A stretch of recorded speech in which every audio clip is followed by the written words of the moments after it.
Hey, g'day everyone. Today we're going to be looking at my Aderani 3D printed crossbow. Actually, it's a sling bow that I've made over the past couple of weeks.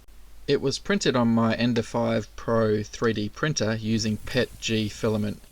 As you can see, I'm using the TheraBand silver tube.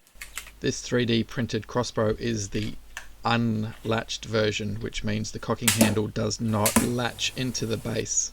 The power that this little 3D printed sling bow produces is astronomical. I'm really impressed with it.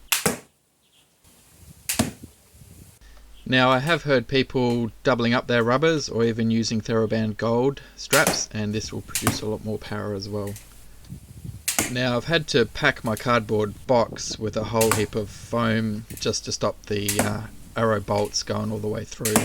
I'll leave a link in the description of the complete build process of this 3D sling bow, as well as the parts list, the time it takes, and all my printer settings. Now, the only issue we're having at the moment is the trigger isn't capturing the sling bow string. We're having to just manually flip it up. It's either the spring is too powerful for the trigger, or I don't have enough tension on the TheraBand tube rubbers. If anyone knows what the issue could be, drop a note in the comments. Appreciate it.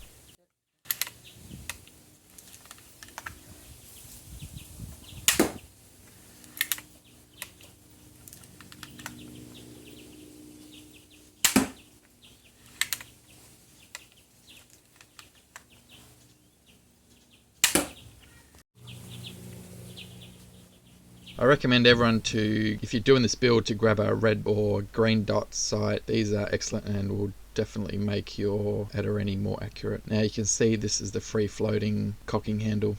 Another version lets you lock it in position each time. Don't forget to like and subscribe, as we have some cool projects coming up.